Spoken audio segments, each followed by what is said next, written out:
Well, I can't actually believe it's May. I don't know really how that happened, because that means I have a 5-month-old and Justin and I are celebrating our 5-year wedding anniversary. We are going to take a trip to New York City later this month, and I am really looking forward to it. I think it'll be good. Quality time with him, and I am going to miss David something fierce, but he'll be in good hands and we'll get through it. So it's time for another favorites video. I've got a good variety of products I think today, so I've found some really cool stuff that I've been loving this month. So let's go ahead and jump right into it. So the first thing I want to talk about is something that I thought I had written a post on, but I didn't. It's the Hourglass Luminous Flush Ambient Lighting Blush. This blush is absolutely stunning. I heard about it from other beauty bloggers, and as soon as I saw it just on the computer, when you could see kind of all the different shades within the blush, I thought, I need to go see that in real life. And so I went and checked it out at a beauty store, but they were out of the Luminous Flush color, so I ended up ordering it online and was so excited for it to get here. And it is probably the most beautiful blush I've ever used. I am a huge fan of Tarte's Amazonian Clay 12-Hour blushes, and I still love those. Like, if you need a long wear blush that's a really pretty color, any of those are going to be great. If you need a stunningly beautiful, slightly, I hesitate to say shimmery because I don't want that to come off like glittery, but it's just, I mean, luminous is the best word for it. It brightens and lightens up your face in a really pretty way. So if you haven't checked out the Hourglass blushes and you need a new like investment blush, you gotta check these out. This is the only color I've used. They have a couple other really pretty colors that I'd like to test out, but this for my skin tone is just a no-brainer, and I love it. I use it every single day. So an oldie but a goodie is the Maybelline Color Tattoo cream eyeshadow in Barely Branded. So it's a really nice light, it's kind of like a cream version of Stila's Kitten eyeshadow, which is just a cult favorite. But this is a great base, or can be used on its own as just an eyeshadow, but I like it to kind of lighten up existing eyeshadows that I have. So if I use my normal Max Painterly paint pot as my eyeshadow primer and then put, let's say, Max Wedge all over the lid, it's true to color. So you're going to get the same color that you get, that you see in the eyeshadow pod. But if you put a cream shadow in a lighter shade, like this one, over and then put Wedge over it, you're still going to get a lot of color payoff because it's a cream, and so that dry eyeshadow is going to go on nicely. But it's sort of like this brightness coming from underneath. You really just have to try it to see. But it's a fun way to brighten up your eyeshadow for the spring and summer. It's also a wonderful highlighter, so if you want to hit like the top of your brow bone or the inner corners of your eyes, Barely Branded is perfect for that. So I got a new concealer. It's the NARS Radiant Creamy Concealer in the shade Vanilla, which is also light 2 if you're doing some research. So it's a wand concealer. Oh, I'm blanking on the name of what these exact wands are, but I like concealers that have this kind of wand instead of that plasticky brush. Anyway, I just needed something to cover some blemishes, and I wanted to try something different. It takes me a long time to go through concealer, so I kind of just wanted to try something different, and I've heard a lot of great reviews about this. It's great. It's really natural looking, which is what it's not, so it's high coverage as far as blemishes go, but it's natural looking in that it doesn't look cakey. So you'll get the payoff of using concealer without it looking like, girlfriend has concealer all over her face. So if you're in the market, the NARS Creamy Concealer is great.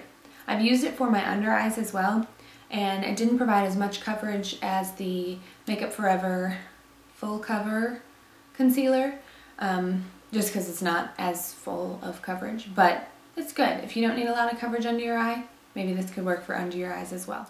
Okay, I use the Davines, oh gosh, I'm embarrassed. Is it OI shampoo? I believe it's OI. And it's Absolute Beautifying Shampoo for all kinds of hair. And I got this from Birchbox.com. Do you guys buy our beauty products on Birchbox.com? Since I subscribe to Birchbox, whenever I get my box, if I leave reviews of the products on Birchbox.com, you get 10 points to use in the store. So It's just a really, really easy way to save. Let's see here. You get 10 points per review, and then once you get 100 points, you get $10 to use in the store. Don't quote me on this. Look it up, it's on the website, but I always do that when I'm buying something.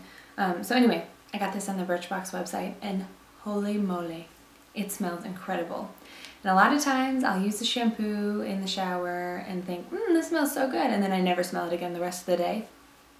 This you smell all day, which is really nice. So I didn't get a ton of volume out of it. It wasn't necessarily heavy, but it's a good sort of normal shampoo to change it up from my regular routine. So it's worth a shot if you like really, really amazing smelling shampoo. So with new makeup products, sometimes I like to refresh my brushes as I go.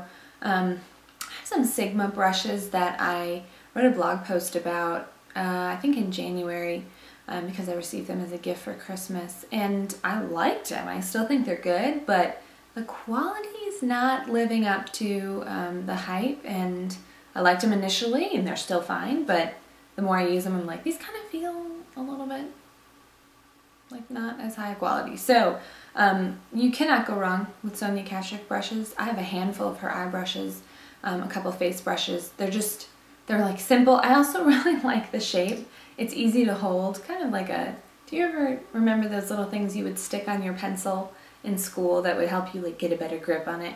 Anyway, it's kind of like that. So it sort of feels like a paintbrush, in that it makes it a little bit more artistic to do your makeup, if that makes any sense. It's just a little bit different. So this is the number 29, I think. It doesn't have a name on it for what it is, but I believe it's a blush and potentially a powder brush. I'm using it for highlighter. So it's good. If you are looking for makeup brushes and you don't want to spend the big bucks, but you want to invest in quality ones that aren't going to like go to crap right away, Sonia Kashuk at Target is the way to go. Okay, the last product I'm going to cover is the Tarte, this is a mouthful, Amazonian Clay Full Coverage Airbrush Foundation. So I got the light beige, which is for light skin with pink undertones. There is a chance it's slightly too dark for me. I can't decide because when I initially put it on, I think, I don't know, that might be too dark. And then if I wear it, for a couple hours, I'll check in the mirror and see how it's wearing. And I think actually it kind of looks fine. So I don't use bronzer with it since it does err for me on the dark side. So if we were not going into summer where I'm planning on getting a little bit of color being out in the sun, in which case then I think this will match really nicely, I would have bought a lighter shade, but I think it's going to work for now. And because while it's full coverage, it's a really light feeling full coverage, so it doesn't look like a mask of foundation.